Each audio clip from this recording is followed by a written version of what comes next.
Who was Llywelyn ap Gruffudd, and how did he help to shape the history of our nation? Otherwise known as Llywelyn in Lliw Olaf, Llywelyn our last leader, he is considered the last true prince of an independent Wales.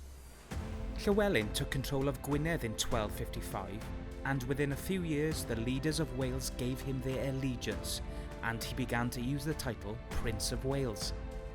He was the only Welsh Prince of Wales to be formally recognised by the English king in a treaty agreed by Llywelyn and Henry III near Montgomery Castle in 1267. But this isn't Llywelyn's only link to a Cadw location. He recovered Castell Ewlor from English rule after 1256. Following a battle with his brothers Owain and Dafydd, Llywelyn is said to have locked Owain away in Castell Dolbadan for 20 years. His other brother Dafydd was also imprisoned, but soon released and given land in an attempt to appease him. Dafydd later built Castell Caergwrle. Llywelyn's diplomatic relations with England deteriorated after Edward I became king in 1272. Edward I led huge armies into Wales in 1277 and again in 1282 to 1283.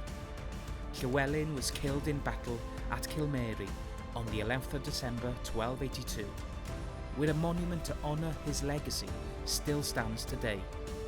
He remains a Welsh hero to this day, being the last leader of an independent Wales.